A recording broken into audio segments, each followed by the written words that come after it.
start off with a quick thank you to Terrapin for inviting Astana here today to talk about the first 10 years of our operation. A mentor in the earlier part of my career told me two things when I joined Singapore Airlines in London during the 1990s. Firstly, he said, anyone can fill an aircraft, it's doing it at the right price that matters. And secondly, he said, take care of the pricing and the distribution, and the rest will follow. I'll come back to that first comment later, but if I can just dwell on the second for a moment. Aviation is, of course, far more complex than that, but it's the implied simplicity which has stayed with me, and to some part, this judged simplicity has been the approach that Astana has tried to adopt during the quiet revolution we've been experiencing across Central Asia. I'll take you back 10 years to 2002, Astana's first year of international services, where, as well as domestically, Astana operated a fleet of 3 narrow-bodied aircraft from Kazakhstan to Moscow, Dubai and Beijing, carrying 165,000 passengers in that year. Fast forward 3 years to 2005, and on the back of growth in domestic and international demand, passenger numbers surged to 1.1 million. New routes were added to destinations like London, Amsterdam, Frankfurt, Istanbul, Delhi, Bangkok and Seoul, with the acquisition of the longer-range Boeing 757-200 and a fleet of Airbus A320.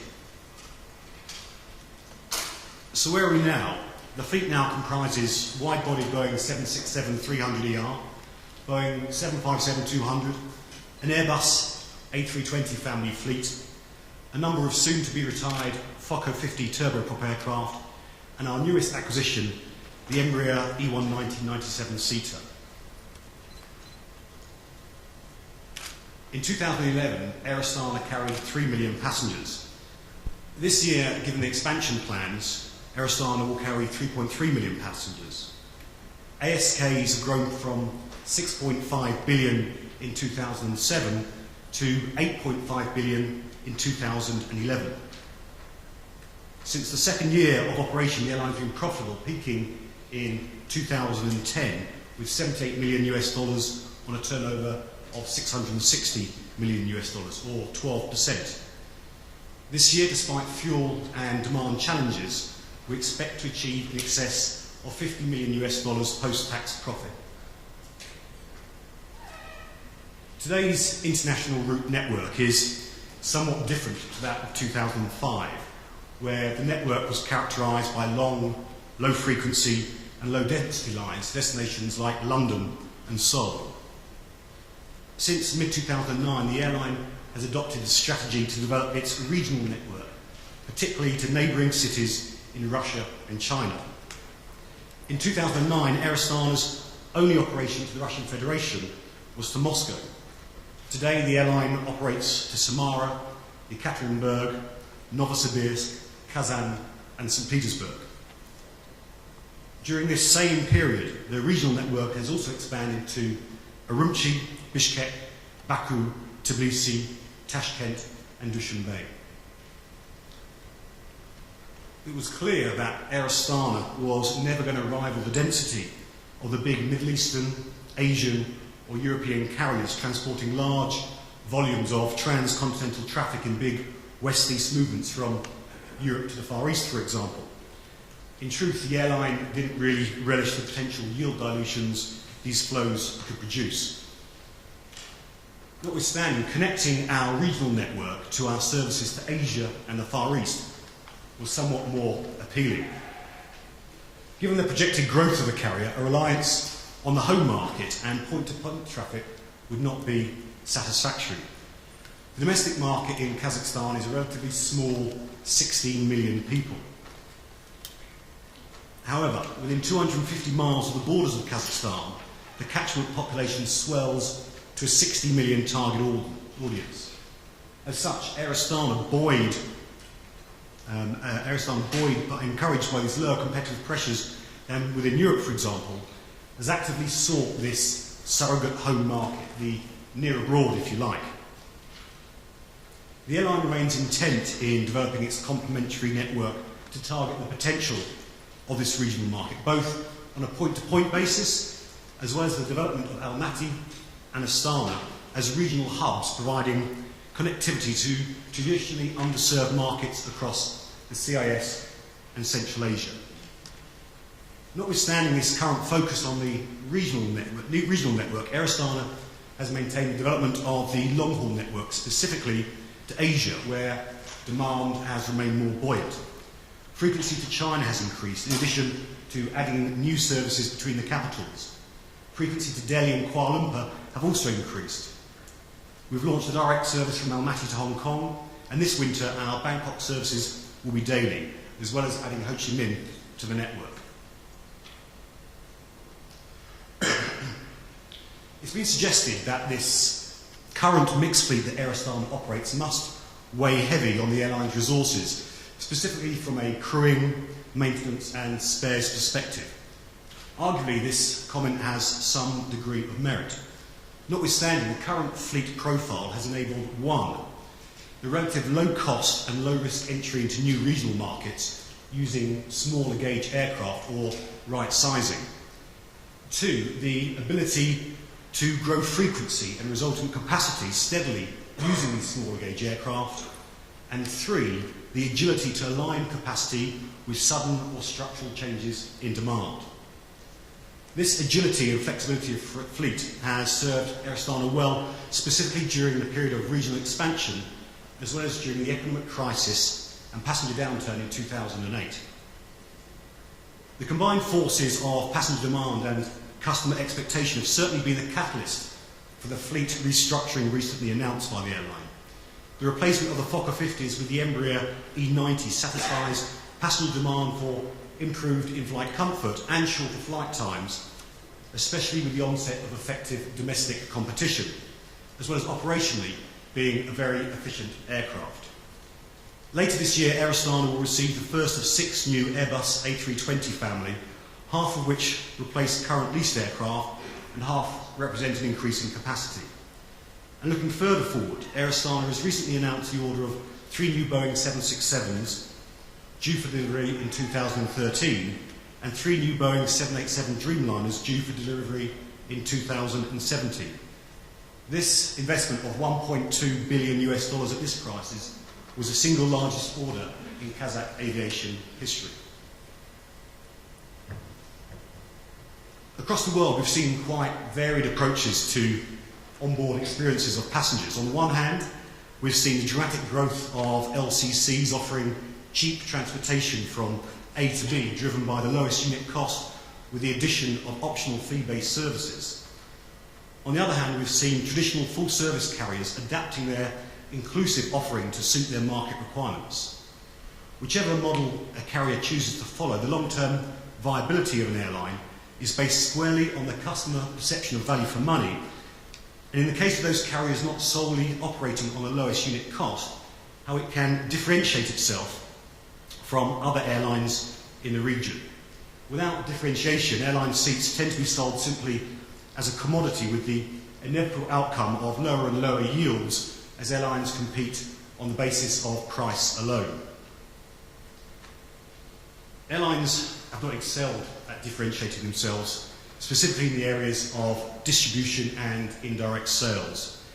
It has been argued that one of the contributing factors of this commoditisation of air travel is the homogeneous green screen agency GDS displays. As Tony Tyler, Director General of IATA, recently stated, carriers are developing products such as lounge access, premium seating and preferred boarding, but the inability of GDS to display and price these enhancements properly is a real barrier to innovation and to the industry's ability to generate a return on investment. The well-known GDS critic and former CEO of Air Canada continues, carriers are looking at systems that will support product differentiation and makes it more difficult to do commodity shopping. The airline product has now evolved enough that comparing based solely on the price is not fair or representative of the product's true value. IATA's new distribution capability, or NDC, is looking at ways to deliver product innovation, product differentiation and product personalisation across all channels, be they direct or indirect. This potential shift in the distribution landscape could promise much, provided that all the stakeholders can define the commonality and standardisation required to deliver this individualism. Air Astana recognises the need for differentiation, has taken a number of steps to tailor its onboard and ground product with the aim of adding value to the proposition and differentiating itself from other carriers in the region. The recognition of these steps came earlier this summer when Air Astana not only achieved the Skytrax 4-star rating, but was announced the best carrier in Central and South Asia in the annual Skytrax survey.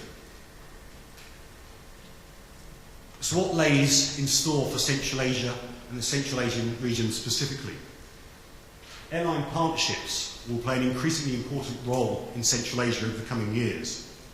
Most airlines in the region have some form or degree of cooperation with other carriers, be it a simple meter concurrence, interline ET or special pro-rate agreement. With the continued existence of strong bilateral air services agreements and the risks associated with opening new untested routes with limited historical passenger data, airlines will increasingly look for partnerships with other carriers to serve new markets and increase their visibility in these new markets. One of Air Astana's recent examples is the codeshare agreement with Etihad between Kazakhstan and the UAE. The complementary networks of the two carriers has enabled greater capacity into the Kazakh and CIS market for Etihad and access to Etihad's worldwide network for Air Astana. Before the implementation of this agreement, few passengers travelling from Kazakhstan to destinations like Dublin, Chicago, New York or Cairo would have used the services operated by Air Astana to get to their destination. With Air Astana operating to hubs like Hong Kong, Bangkok and Kuala Lumpur, codeshare partners and codeshare partnership with key carriers in these markets to achieve inward and outward distribution seems an attractive proposition. E-commerce and mobile technology is another area where the region will experience significant development. Many carriers, and certainly all the carriers servicing the region, have effective booking tools, but penetration rates remain lower than in other areas of the world. Whilst alternative offline payment options are available for online bookings, these procedures are cumbersome, time-consuming and inefficient. The future growth of online sales in the region is inextricably linked to the greater penetration and use of credit cards by local populations, something which appears to be gathering pace given the 40% year-on-year growth Air Astana are experiencing. Further, the ability of airlines to provide online customers with additional documentations of travel required for expense reporting will also impact online adoption. In Western markets, online sales experienced rapid growth with the implementation of the transaction fee model of agency remuneration a number of years back. It remains unclear whether similar will be experienced in Central Asia, but clearly the stage is set. Airport infrastructure remains a crucial element for the development of aviation across the Central Asian region. In Almaty, for example, there are terminal capacity issues in summer with increased seasonal passengers, and in winter, the limited air bridge capacity often means boarding by bus in harsh weather conditions. This squeeze impacts airlines' ability to accommodate air capacity increases, as well as construct meaningful waves and schedules of arrival and departure transfer. An independent study has shown how the current peak hour passenger capacity of 1,500 passengers may, by 2017, lead to a potential loss of 4.2 million passengers, a potential loss of 130,000 jobs, and a potential $1.4 billion lost GDP contribution to Kazakhstan. The IATA Aviation Day in Astana held last month was an opportune moment to highlight this issue to all the key stakeholders.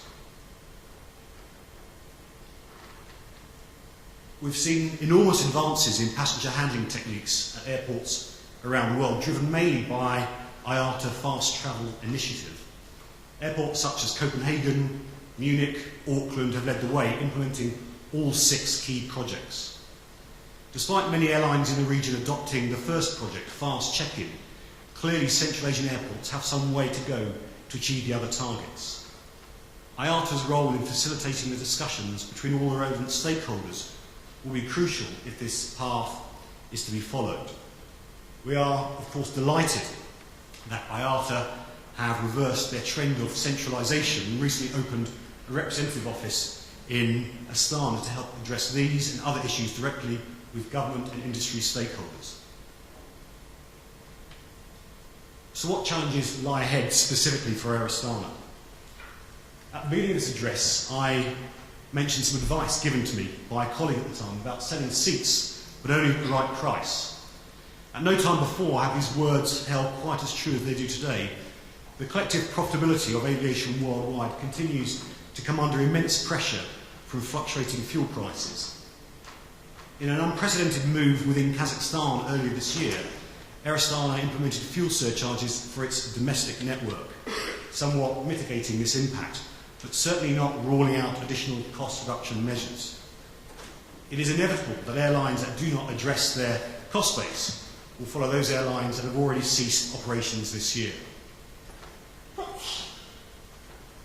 Notwithstanding the pressures caused by fuel prices, Air Astana is in good shape. Every year since the second year of operations, the airline has been profitable. The joint shareholders, BAE Systems from the United Kingdom and Samrat Kazana, the sovereign wealth fund of the Republic of Kazakhstan, has seen the airlines grow from their initial start-up investment of just $8.5 million each to an airline with a turnover in excess of $750 million annually. Fleet development is in place and the strategic plan has been laid out to 2020.